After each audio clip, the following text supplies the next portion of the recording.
everyone, this is Whitebox here, not with a game of Spirit Island today. It's been a little busy getting ready for Thanksgiving and stuff, so I haven't had time for a game. Instead, what I'm going to what I'm going to do is go through the spirits that have been announced for Nature Incarnate, which is the upcoming expansion that just finished its pre-order campaign thing on Backerkit. And all 8 spirits from that expansion have been revealed, so I'm just going to go through them each individually, share some quick thoughts, and I'll let you know what I think about them. So if you don't want any of the Nature Incarnate spirits spoiled, go ahead and skip this video. I'll be back with a new actual game next week, but let me get right into it. So the first spirit that was revealed in this campaign was Ember-Eyed Behemoth. And as I go through all these spirits, I'll just read off their lore from the panels. Amidst the boggier jungles, one might find a tree-covered hill, somewhat rocky, rising upwards from the dank and the damp. One might climb it to scout out the lay of the land, or camp there for respite from water snakes and warm muck below.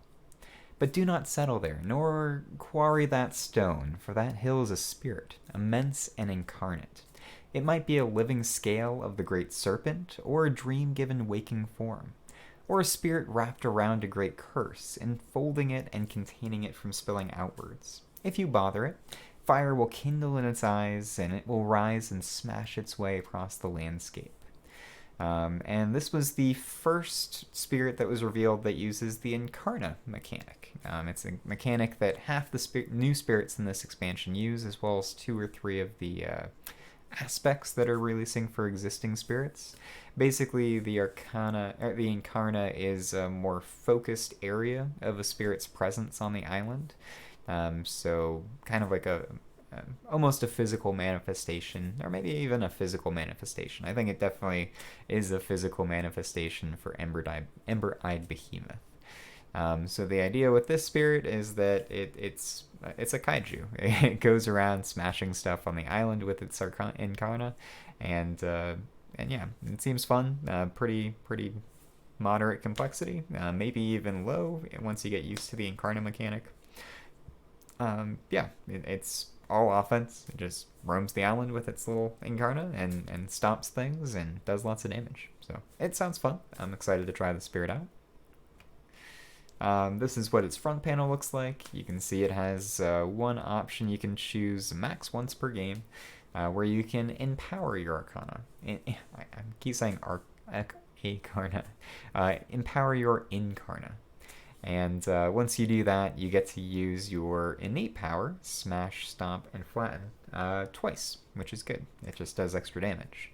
But when you do this, you reclaim all cards with fire, so there is a downside.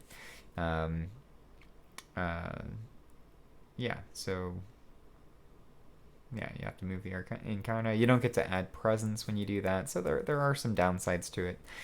So it's not something you want to do right away. Maybe a couple turns into the game, you want to go ahead and empower your Incarna, and that way you can smash, stomp, and flatten. So maybe a couple turns into the game, you want to empower your Incarna, so you can smash, stomp, and flatten to your heart's content. Or you could never do it and just try to keep your Incarna unempowered and just use other powers to deal with the invaders. So pretty straightforward spirit tracks. It uses fire, plant, and earth, which I think it's a relatively unique combination. I think Slumbering Serpent uses all of those elements, so that makes sense that this is kind of a splinter spirit off of Slumbering Serpent. But yeah, so that's Ember-Eyed Behemoth. It's not my favorite from the upcoming expansion. It seems neat, seems fun, good to just grow into a giant mountain that roams the island and smashes things. That is a good time. But some of the other ones that are upcoming, I think, are more interesting, at least for me. So next up we get Hearth Vigil. This is a Dahan-focused spirit, and let me just read off its lore.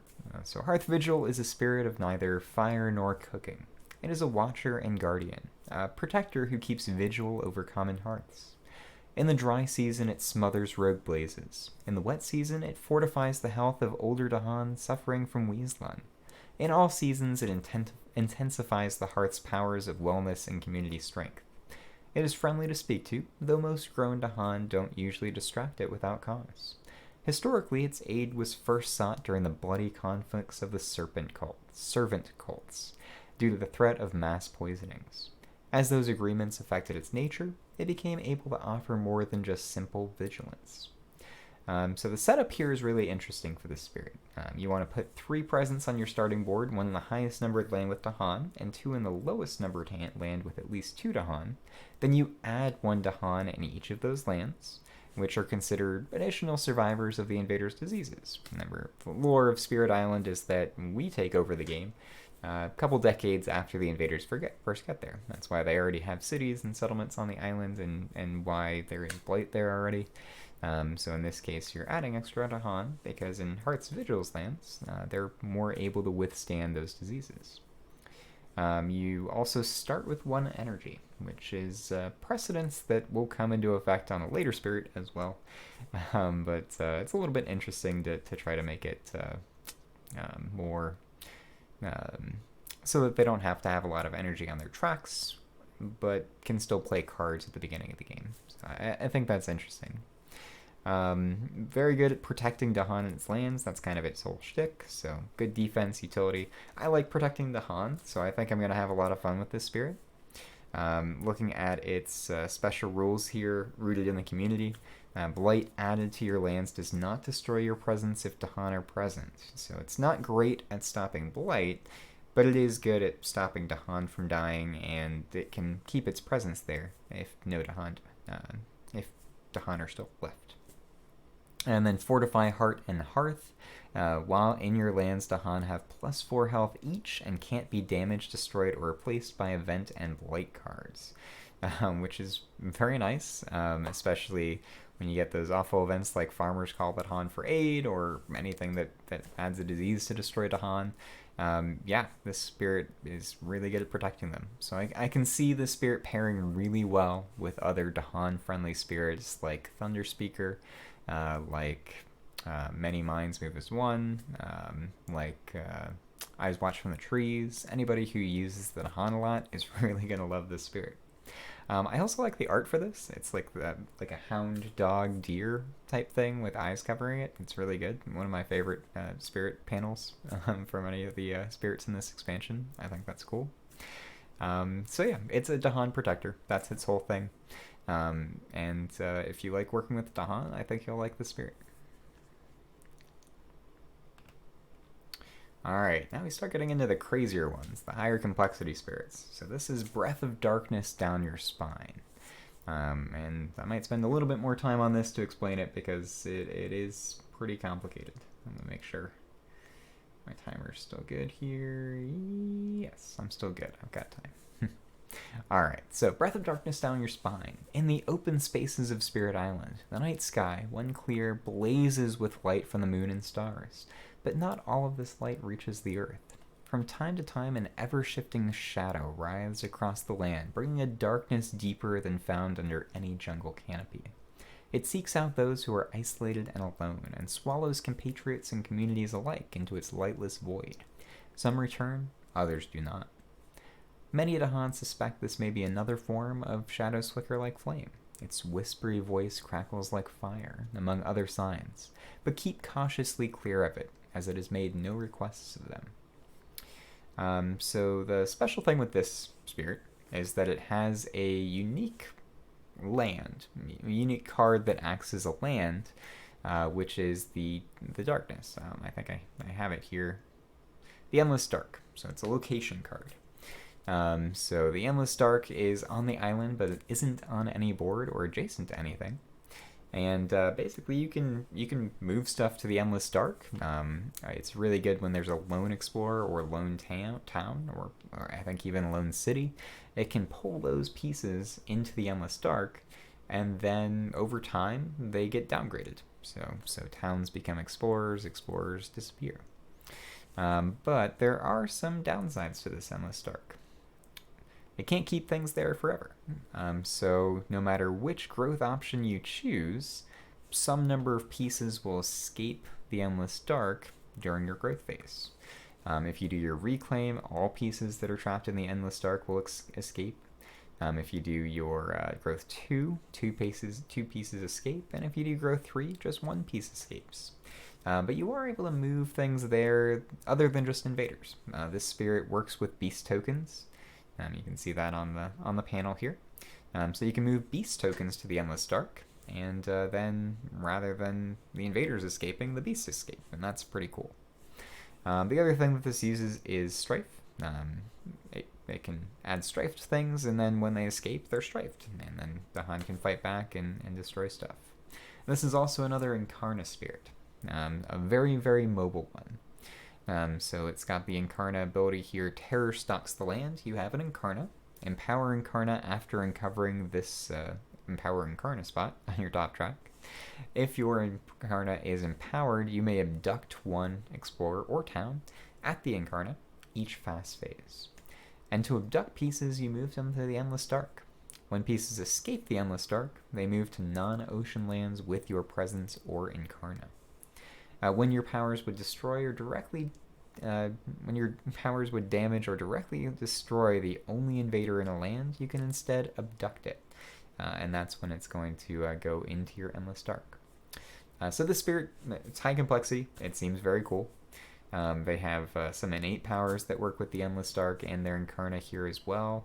It does a lot of fear. It can downgrade stuff. Good at just kidnapping lone pieces and pulling them into its special domain. You can even pull other spirits' presence into the Endless Dark, which is a good way to move them around the island. So this spirit seems very fun. I'm excited to try it. Uses the same elements that Bringer of Dreams and Nightmares does. So yeah, that's kind of cool as well. Yeah, it seems neat. Complicated though. Alright, this one I think is my second favorite. So that's Relentless Gaze of the Sun. Relentless Gaze of the Sun is an imperious spirit, brimming with wrathful power that scorches the land barren beneath its focused regard. For long centuries, it viewed all others as beneath it, unworthy of consideration. Yet since being thwarted during the years of the Relentless Sun, it wonders if its pride deceives it. Perhaps it should work with some spirits and humans rather than indulging in indiscriminate destruction.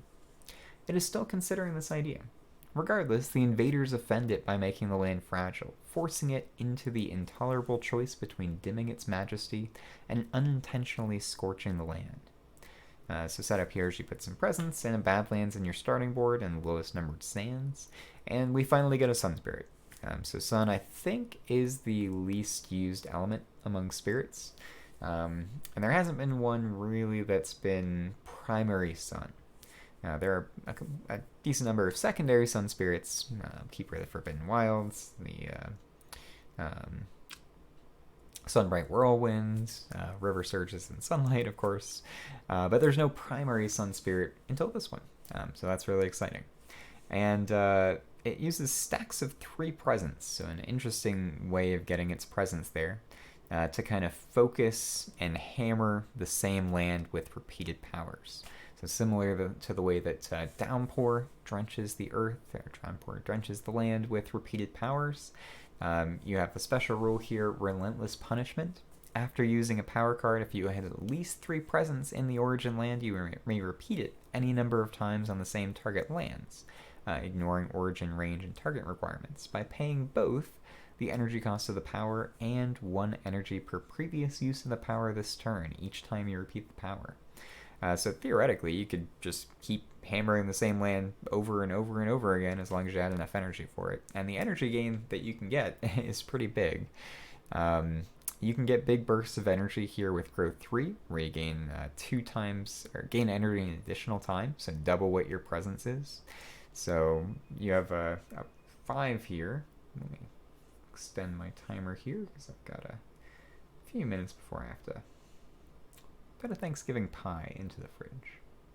Alright, I think I'm good. So you can get up to 5 energy per turn just from your presence tracks, which it's decent. But if you take Growth 3, then you get 10. And that is a lot of energy to gain in 1 turn. I think more than just about any spirit can get. And there are a few others that can get more. memory, some others, but yeah, that's quite a bit.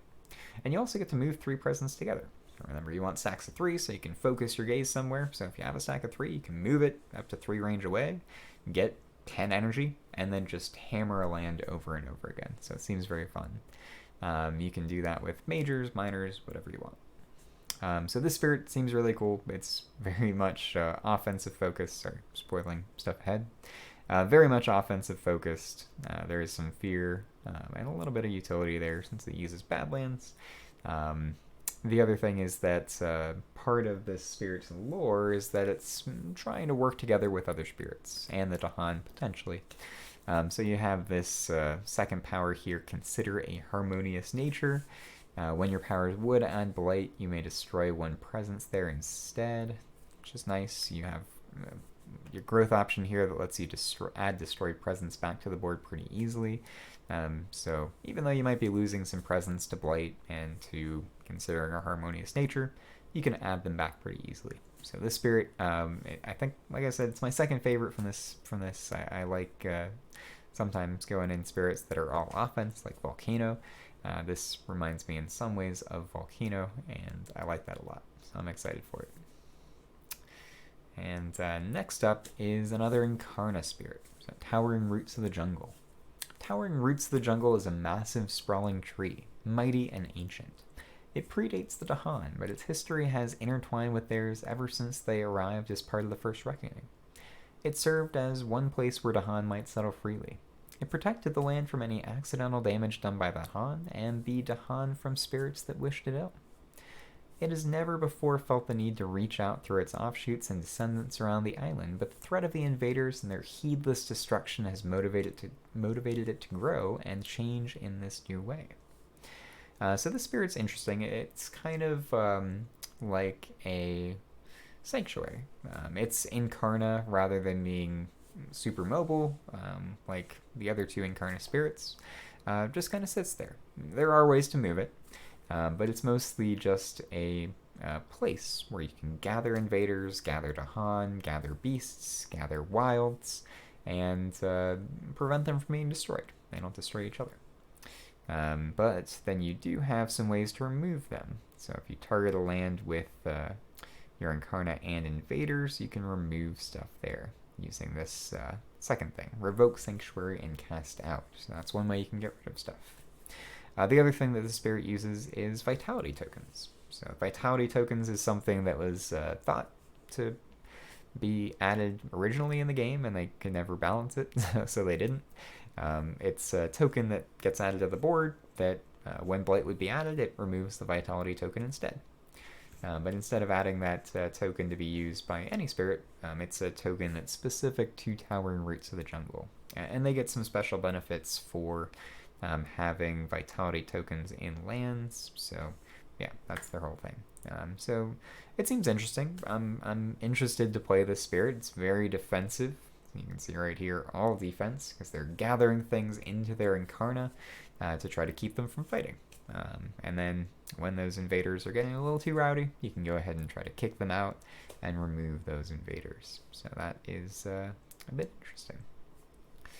The other thing here is that you empower your Incarnate the first time it's in a land with 3 or more vitality tokens. And then you skip all build actions at your empowered Incarnate. So each of the Incarnate spirits uses their Incarnate in a slightly different way, which I think is really cool. And for this one, it just makes your Sanctuary even more resilient to the invaders doing anything there.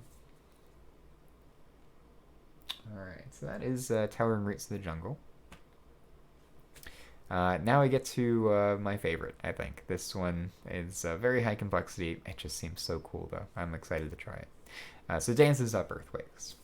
Traveling spirit of movement and movement's deep power, circling a bright leap of flame, dancing atop dark mysteries of night and earth. It roams the island as its visions and will to motion bid, dancing with and among whomever it finds. The waves on the shore, the animals on the jungle, the spirits, the trees, the Dahan, and especially the earth itself. The Dahan learned long ago that if the land dancer was aware of them, village-wrecking earthquakes became much rarer.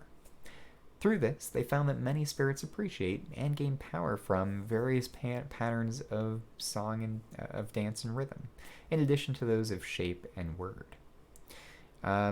So I'm just going to read the playstyle here because it'll describe it a little bit better than I can, I think. Very much about tempo and timing. It can play high-cost powers extremely easily, but they won't take effect until later in the game. Faces a constant tension between solving problems now and carefully planning ahead for big turns in the future. Neglecting either one can be disastrous. Despite starting with 6 unique powers, it benefits greatly from gaining more. So complexity here very high. It uses Quake tokens, which is a token unique to this spirit. I also love the art for this spirit, it's so good. But its special rule here is begin a dance of decades. Whenever you would play a power card, you may instead pay any amount of energy onto the card to make it an impending card, setting it outside of play for use on a future turn. It doesn't provide elements, it's still your power card, so it can be forgotten, so for events or things like that. And then rhythmic power builds to a cataclysmic crescendo. When you gain energy from your presence track, you also gain some amount of energy onto each power card made impending on a previous turn. If any impending cards now have energy on them at least equal to their cost, discard that energy and play them. So let's say, for example, you're playing Sea Monsters, a 5-cost major. You pay 2 energy towards it, so it's got 2 energy on it. Next turn, you play Growth 3, and you can gain 1 energy on that impending card. So now it has 3 on it. And then your presence, you get +1 play for, well, that's +1 play. So let's say you have this higher growth option unlocked, 2 energy on each impending card. So that adds another 2 onto it, and you get your 5, and you play Sea Monsters. So it happens and resolves a turn later, but you only had to pay 2 energy for it, which is really cool. So this spirit's all about setting up timings to where you get a bunch of powers resolved at the same time. And that's where Growth 3 comes in, because you can gain plus or minus 1 energy on up to 2 impending power cards this turn. I'm sure that they have some unique powers that affect their impending cards as well. It's really neat. It's very high complexity for a reason. Getting the timings down so that you can play a bunch of majors at the same time and get enough elements to all hit their thresholds, as well as getting Earth Shredder's Buildings Fall, where you have 4 fire, 5 earth, and 7 cards in play. But it does a ton of damage and fear, and yeah, it's a lot. It kind of uses it just seems really neat. So one of my favorite moments in Spirit Island is with Serpent. When you get to the point at endgame with Serpent sleeping beneath the island, when you can play like 5 majors at the same time and hit the elemental thresholds on all of them just because they all line up. Yeah, that feels amazing, and it just destroys everything on the island. That's kind of what the Spirit's about, is setting up a bunch of majors so that they all trigger at the same time, a few turns down the road, and then you just wipe everything out. So that's why I'm excited for Dances Up Earthquakes. It seems like a very, very fun spirit. It's going to take a bunch of games to figure it out, but I'm excited to learn. Next up, Wandering Voice Keen's Delirium. Ages ago, Calls All Living Things to Die was a great and respected spirit until it decided to test the limits of his power. Accounts disagree as to why, and devastated a portion of the island with a vast swath of death. Matters would have gone even worse but for 3 spirits who cleverly sundered the great spirit's voice and bound it to wander, never returning to its owner. Wandering Voice Keen's Delirium only occasionally brings death to its song, now more usually causing derangement, obsession, and folly in those it's touching. The Dahan have learned a variety of tricks to avoid the worst of its influences, but are occasionally affected nonetheless. So in the existing game of Spirit Island, there aren't that many spirits that use strife tokens. There's Trickster, of course, is a strife spirit, a primary strife spirit. There's Pandemonium Lightning, there's Madness Shadows, and I think that's it. So this is a Strife Spirit. It's also an Incarnate Spirit. So it's an Incarnate Strife Spirit. And the tricky thing with this is, even though it's really, really good at getting a lot of Strife onto the board, it's not great at Dahan counterattacks, because the Dahan avoid this spirit. It makes sense with the lore, and I think it's a kind of a tricky thing to deal with, is to try to avoid scaring away too many Dahan so that you can actually get some counterattacks in. So I'll just read through its special rules again, because this is another high complexity one. Ignore that and try not to spoil things. So special rules here: a clarion voice given form. You have an Incarna. If empowered, it isolates its land. Bring Bedlam and Delusion. When your actions add or remove Incarna, add 1 Strife in the destination land. In lands with or adjacent to Incarna, if Strife is present, the Han do not participate in Ravage. So that's where the whole thing comes down to being difficult to set up counterattacks. Isolate has no effect on your Incarna and Dahan being adjacent to each other. And then Senseless Roaming. When your actions add Strife to towns or cities, you may push any number of the towns and cities that you, explorers or towns that you added Strife to. So one of the things that you want to do is, I think, try to push invaders with Strife away from your Incarna towards the Dahan, so Dahan can fight back. Because if you're near the Dahan, they're just in hiding. They don't want to deal with you.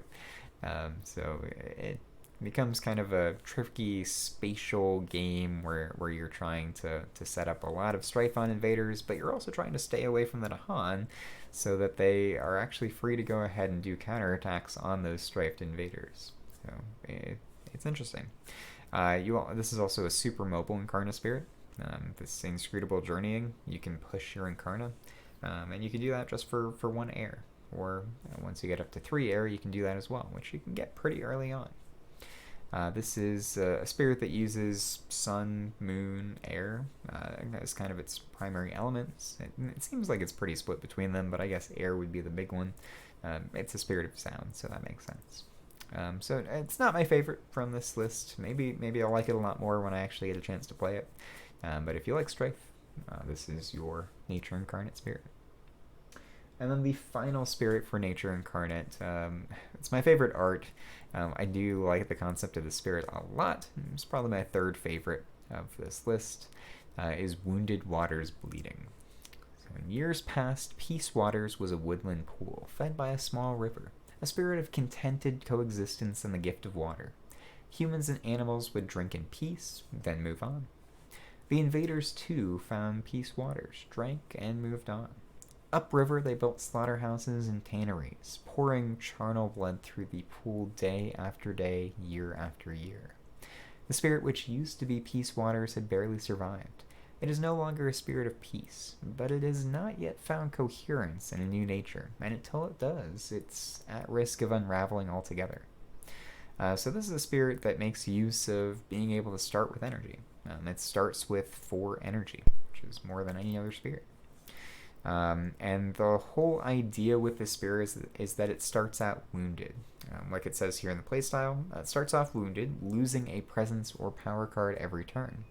It heals over the course of the game, finding a new nature. While some choices may be a touch better or worse due to the adversary that you're playing against, or power cards, or teammates that you have, most combinations are viable in most games.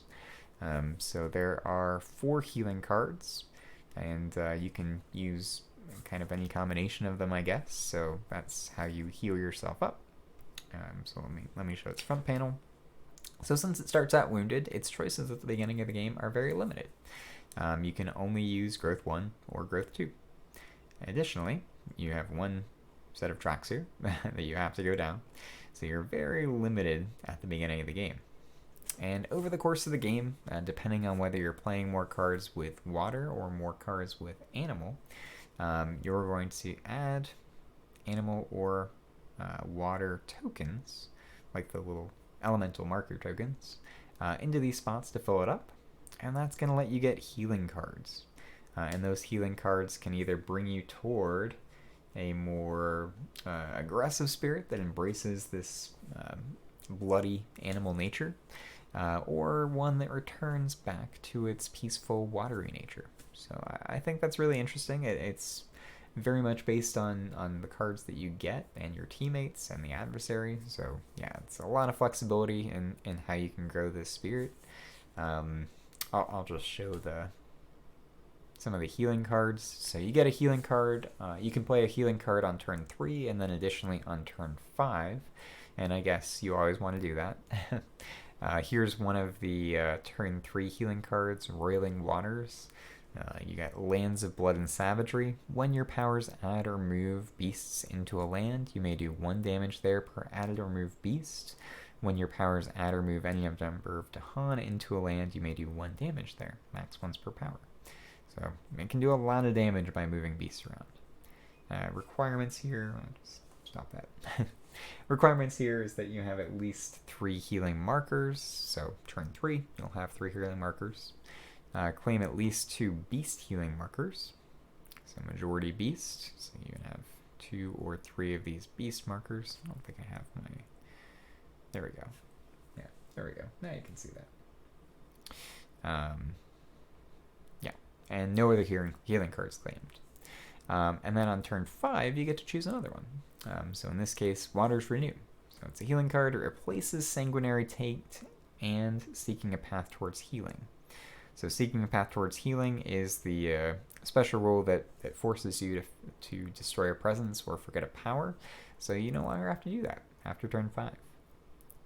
The other thing that you get to replace is Sanguinary Taint, and I'm guessing that the other healing card on turn 5 replaces Swirling Spill. But Waters Renew, you get the ability Call to a Fastness of Renewal. So you can gather Dahan, defend or downgrade an invader, add beasts, and if Dahan are present, you can replace 1 invader with 1 Dahan. So definitely a very peaceful way of playing the spirit if you go Waters Renew. A lot different than going with Roiling Waters. And the requirements here are to claim at least 5 total healing markers, and at least 3 of them have to be water. So you could mix and match these two. Let's say after turn 3, you've got 2 beast healing markers and 1 water. And then you go water the rest of the way. So you end up on turn 5 with 3 water and 2 beast. So this could be your spirit. And they said in the kind of preview for this that you can think of these titles here for these healing cards as changing the name of the spirit. So it'd be something like Wounded Waters, or Roiling Waters Renew would be the new name of the spirit, replacing Wounded Waters Bleeding, which I think is pretty cool. So this one's neat. I'm very interested in this concept. I love the art for the spirit as well. It's like a bleeding water wolf type thing. Yeah, it's a cool one. So, in general, the 8 spirits here that are presented are awesome designs. I am super excited to get to play them. There are also 20 aspects with this expansion, which I'm not going to preview probably because that's a lot to go through. But hopefully you enjoyed this video. Like I said, I'll come back next week with an actual playthrough of a game of Spirit Island. I'm not sure which spirits yet. If you have a preference, feel free to list them in the comments below. Otherwise, I'll just pick 2 random spirits and see how they go. But thank you for watching. Have a happy Thanksgiving, everyone here in the US. And I'll see you all next week.